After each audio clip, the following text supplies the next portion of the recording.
제2장 사랑 없이 여행하지 말라.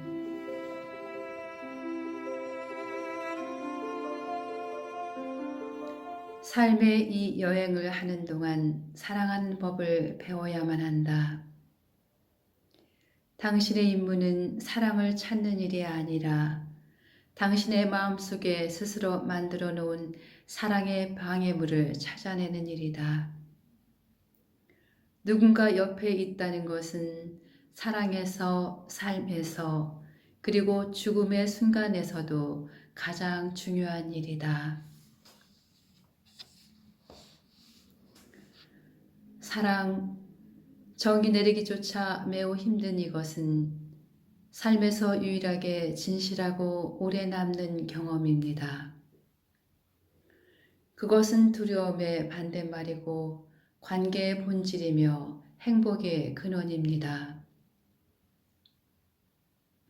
또한 우리 자신을 이루고 있는 가장 깊은 부분이고 우리 안에 살면서 우리를 연결해주는 에너지입니다. 사랑은 지식, 학벌, 권력과는 아무 관계가 없습니다. 사랑은 모든 행위 너머에 있습니다. 또한 삶에서 결코 사라지지 않는 유일한 선물입니다. 결국 그것은 우리가 진정으로 줄 수 있는 유일한 것입니다. 환상과 꿈, 공허함으로 가득한 세상에서 사랑은 진실의 근원입니다. 사랑이 가진 모든 힘과 위대함에도 불구하고 사랑은 어렵습니다. 평생 사랑을 찾아다니는 이들도 있습니다. 우리는 사랑을 얻지 못할까봐 두려워하고 사랑을 얻으면 그것이 오래가지 않을까봐 두려워합니다. 우리는 사랑이 어떤 것인지 안다고 생각합니다. 하지만 그것들은 대부분 어린 시절에 갖게 된 그림입니다. 가장 흔한 그림은 갑자기 누군가 특별한 사람을 만나서 완벽하다고 느끼며 모든 것이 멋져 보이고 그 후로 영원히 행복하게 산다는 낭만적인 이상형입니다. 그러다가 현실의 삶에서 그렇게 낭만적이지 못한 상황들에 맞닥뜨릴 때 그리고 대부분의 사랑이 조건적이라는 것을 깨닫게 될 때 우리는 크게 상처받습니다. 심지어 가족과 친구 간의 사랑도 각자의 기대와 요구에 좌우되고 있습니다. 기대와 요구가 채워지지 않으면 현실의 사소한 갈등은 필연적으로 악몽을 만드는 씨앗이 되고 우리는 결국 사랑 없는 관계 속에 놓인 자신을 발견하게 됩니다. 그리고 낭만적인 환상에서 깨어나 어릴 적에 꿈꾸던 사랑이 존재하지 않는 냉정한 세상과 마주합니다. 이제 어른의 시선으로 사랑을 보면서 분명하고 현실적이고 씁쓸하게 사랑을 바라봅니다. 다행히도 진실한 사랑은 틀림없이 존재하고 우리가 꿈꾸는 사랑도 불가능한 것만은 아닙니다. 그것은 분명 존재하지만 우리가 선택한 방법으로는 그것에 다가갈 수 없습니다. 진실한 사랑은 완벽한 동반자나 가장 좋은 친구를 찾으려는 꿈속에서는 살지 않기 때문입니다.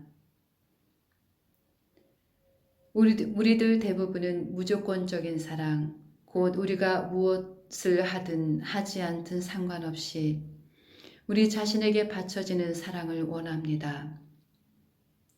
만일 운이 아주 좋다면 인생에서 몇 분 동안은 그런 사랑을 경험할 수도 있을 것입니다.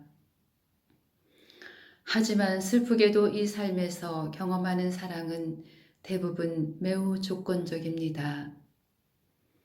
우리는 다른 사람들에게 무엇인가 해주기 때문에, 돈을 많이 벌기 때문에, 재미가 있기 때문에, 아이들에게 잘하기 때문에, 살림을 잘하기 때문에 사랑을 받습니다. 사람을 있는 그대로 사랑하기란 쉬운 일이 아닙니다.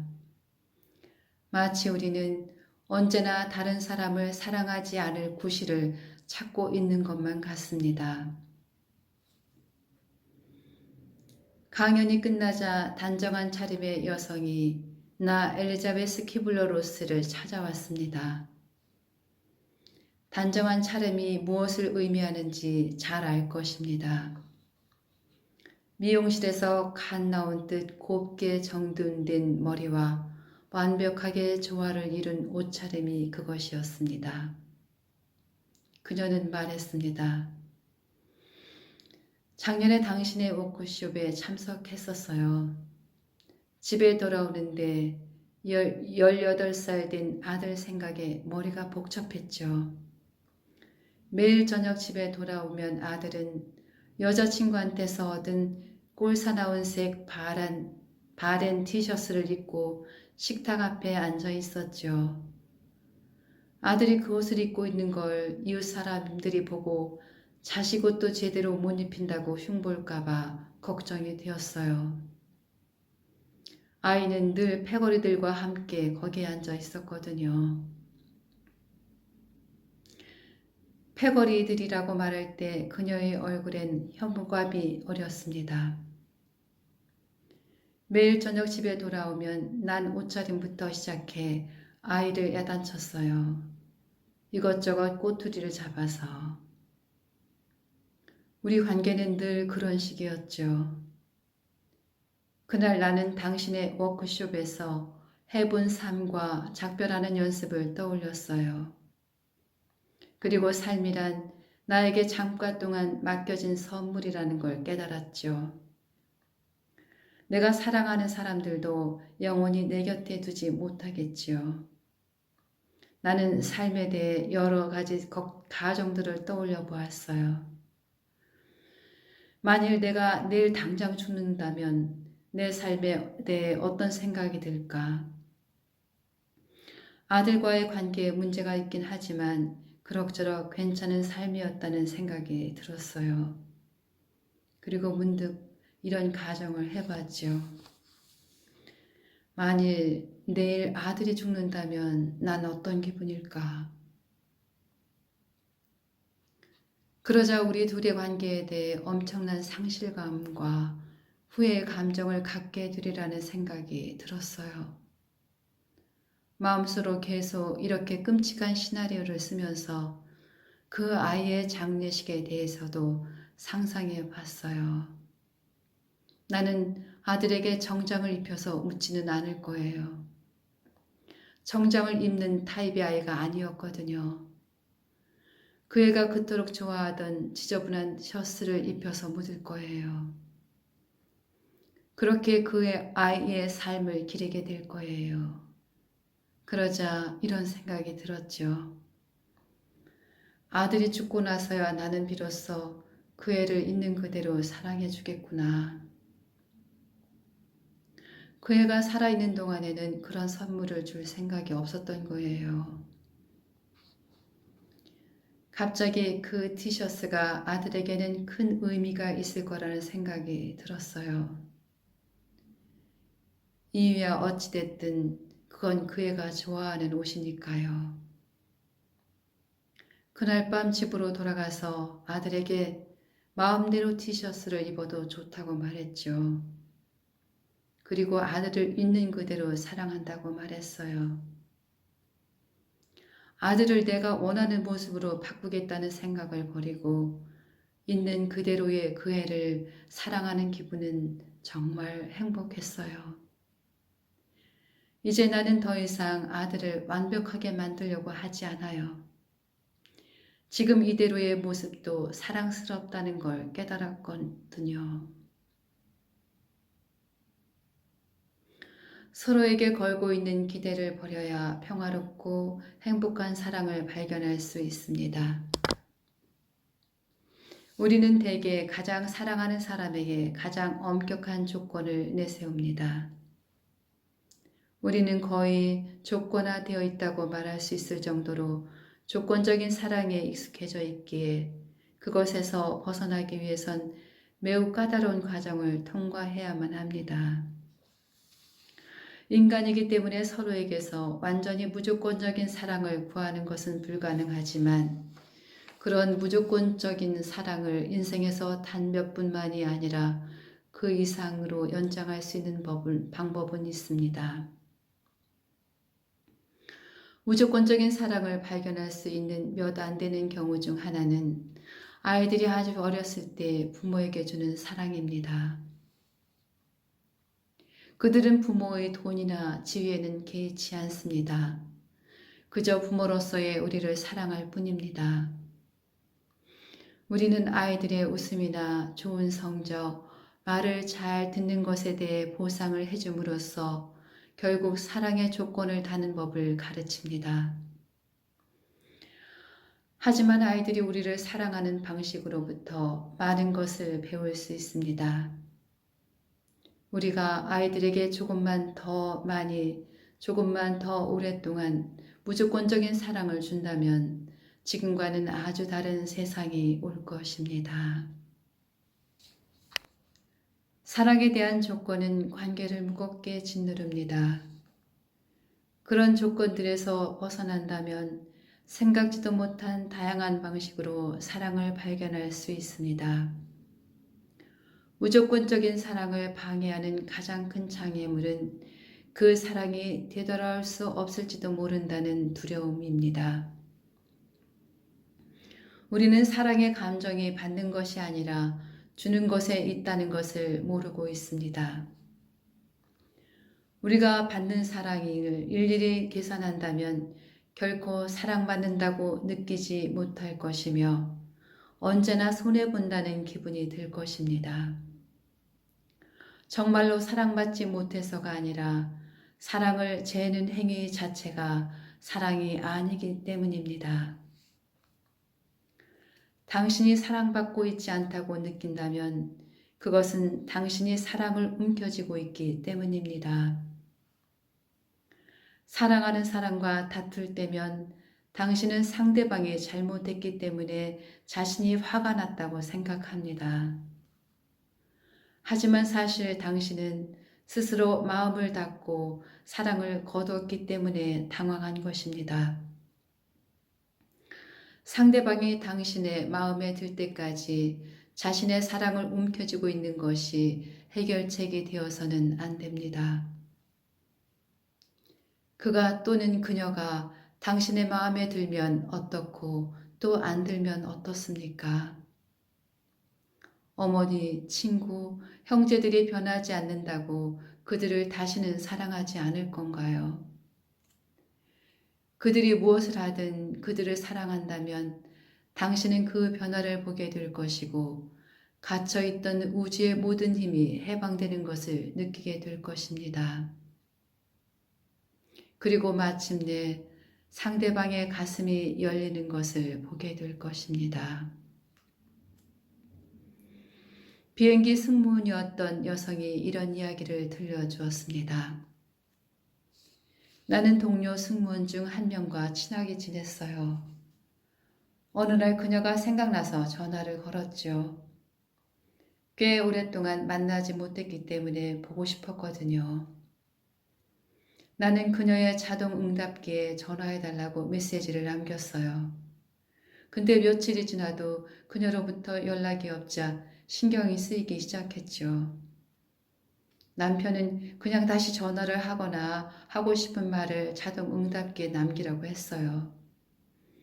난 그녀가 너무 바빠서 전화할 시간이 없을 거라고 생각하면서 점점 더 화가 났죠. 결국 내 사랑을 거두고 그녀에게 마음을 닫아버렸어요. 그런데 다음 날 그녀가 탄 비행기가 추락했어요. 내 사랑을 그냥 주지 않은 것이 너무도 후회스러웠어요. 나는 사랑이 게임이며 규칙을 따라야 한다고 생각하고 있었던 거였죠. 나 데이빗 캐슬러는 자신에게 그토록 모질게 굴 필요는 없다고, 그 친구도 그녀와 친구로 지내는 동안 자신이 사랑받고 있었음을 알았을 거라고 말해 주었습니다. 나는 그 여성이 이제 그만 자신을 용서하기를 바랬죠. 그녀는 친구에게 한 것과 똑같은 행동을 자기 자신에게 하고 있었습니다. 그녀는 어느 한순간 한 가지 행동만을 놓고 사랑을 판단하고는 마음을 닫아버렸습니다. 우리는 사소한 일들을 통해서가 아니라 더욱 큰 그림 안에서 사랑을 보려고 노력해야 합니다. 전화 한 통 같은 사소한 것이 사람을 진정한 사랑으로부터 멀어지게 만들 수 있습니다. 이 여성의 이야기는 규칙, 조건, 평가 같은 것들이 어떤 식으로 사랑을 방해하는지 보여주는 예입니다. 이것은 무척 힘든 배움입니다. 마음을 다시 열기 위해서는 사물을 다른 각도에서 보아야 합니다. 우리가 마음을 닫고 편협해지는 것은 다른 사람이 어떤 상황에 있는지 모르기 때문입니다. 우리는 그들이 왜 전화를 걸지 않는지, 왜 그렇게 큰 목소리로 말하는지 알지 못합니다. 그래서 그들을 사랑하지 않습니다. 반면 자신이 받은 상처와 고통, 그리고 자신이 어떻게 오해를 받았는가에 대해서는 할 말이 많습니다. 사실 우리는 웃음과 이해, 사랑을 무조건적으로 주지 않음으로써 서로를 배신하는 것입니다. 신이 우리에게 준 가장 큰 선물을 혼자 움켜쥐고 있는 것입니다. 이런 식으로 사랑을 움켜쥐는 것은 상대방이 우리에게 보이는 태도보다 훨씬 더 부당한 것입니다.